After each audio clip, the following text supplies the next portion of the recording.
सध्या बघता आता मी निघलोय गणपती आणायला. अशी हौस आली आहे ना मला. पहिल्यांदा दिला आहे गणपती, म्हणजे माझा गणपती दुसराच आहे, पण पहिल्यांदा मी आमच्या इकडे कलंबोलीला दिला होता. आता आलो आहे जोहेगाव निशिकांत गायकवाड यांच्याकडे.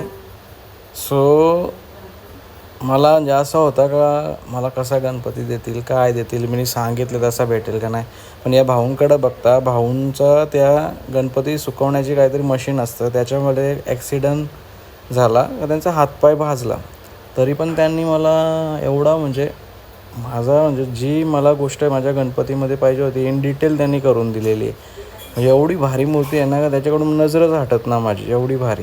आता ही फिलिंग कोणाला समजेल ज्यांच्या घरी गणपती आणि त्याला त्याच्या मनानुसार जे आवडणारी गणपतीच्या डोक्यात असतं ती अशी हुबेहूब पाहिजे असेल तर त्याला ती फिलिंग समजेल ना, ते अदरवाईज कोणाला दुसऱ्याला समजणार नाही. सो त्यांनी मनासारखी मूर्ती करून दिली, त्याच्याबद्दल मी त्यांचा आभार मानतो. कारण का त्यांच्या एवढा होऊनसुद्धा त्यांनी मला म्हणजे जशी पाहिजे तशी मूर्ती मिळाली आहे. सो त्यांचा मी नंबर त्याच्यात मेन्शन करत आहे. सो बघा.